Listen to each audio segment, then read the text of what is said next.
लोकसभा चुनाव को लेकर सियासी घमासान जारी है, जिसके चलते सभी पार्टियां एक दूसरे पर आरोप प्रत्यारोप लगा रहे हैं। इसी कड़ी में आज पीएम मोदी ने राजस्थान के टोंक में एक जनसभा को संबोधित करते हुए कांग्रेस पर जमकर हमला बोला। मैंने कुछ सत्य देश के सामने रखा और पूरी कांग्रेस और इंडी गठबंधन में ऐसी भगदड़ मची है, ऐसी भगदड़ मची है, जो आए वो मोदी को गाली दे रहा है। आखिर कांग्रेस सच्चाई से इतना डरती क्यों है?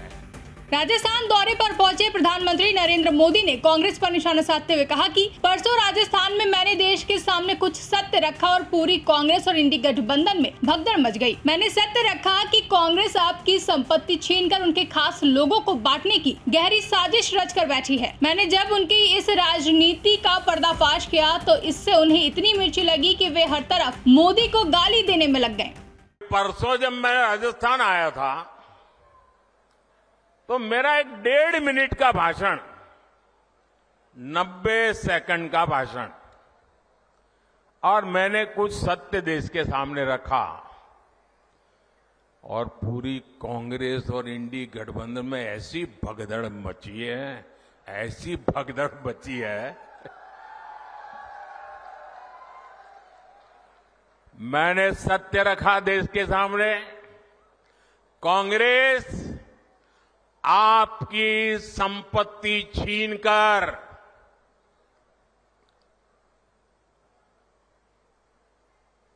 उनके खास लोगों को बांटने की गहरी साजिश रचकर बैठी है। 2-3 दिन पहले मैंने कांग्रेस की इस वोट बैंक की राजनीति, तुष्टीकरण की राजनीति का पर्दाफाश किया था।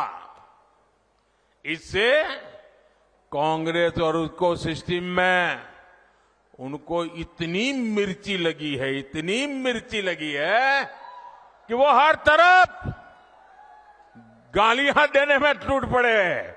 जो आए वो मोदी को गाली दे रहा है। मैं कांग्रेस से जानना चाहता हूं, आखिर कांग्रेस सच्चाई से इतना डरती क्यों है?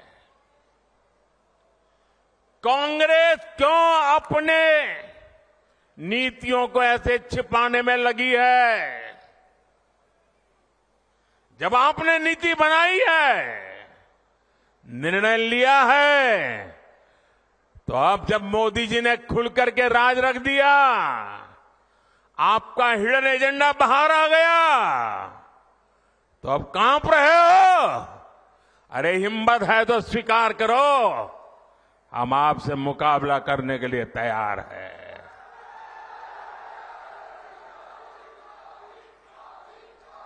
मैं ये बात देश को साफ साफ बताना चाहता हूं कि कांग्रेस वोट बैंक पॉलिटिक्स के दलदल में इतना धंसी हुई है कि उसे बाबा साहब के संविधान की भी परवाह नहीं है। और आपको पता होगा, उन्होंने मैनिफेस्टो में तो लिखा है कि आपकी संपत्ति का सर्वे करेंगे। हमारी माताओं बहनों के पास जो स्त्री धन होता है, जो मंगलसूत्र होता है, उसका सर्वे करेंगे।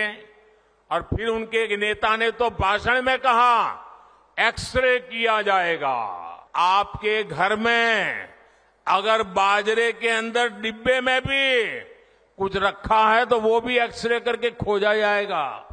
दीवार में कहीं रखा है तो उसको भी एक्सरे करके खोजा जाएगा। पूरा एक्सरे करने वाले की घोषणा की है और उनके नेता ने पब्लिकली कहा है।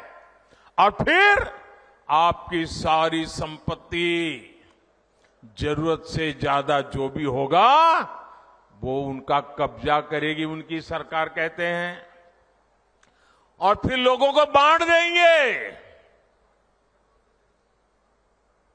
अगर आपके पास 2 घर है, यहां गांव में घर है, और बच्चों के लिए आपने जयपुर जोधपुर में अगर एक छोटा फ्लैट ले लिया है, तो एक्सरे करेंगे कि भाई 2 घर है, एक वापस दो, सरकार को दे दो। ब्यूरो रिपोर्ट, इंडिया पब्लिक खबर। फिलहाल के लिए इस खबर में बस इतना ही। देश और दुनिया की ऐसी तमाम बड़ी खबरों के लिए हमारे YouTube चैनल को सब्सक्राइब करें और बने रहें इंडिया पब्लिक खबर के साथ।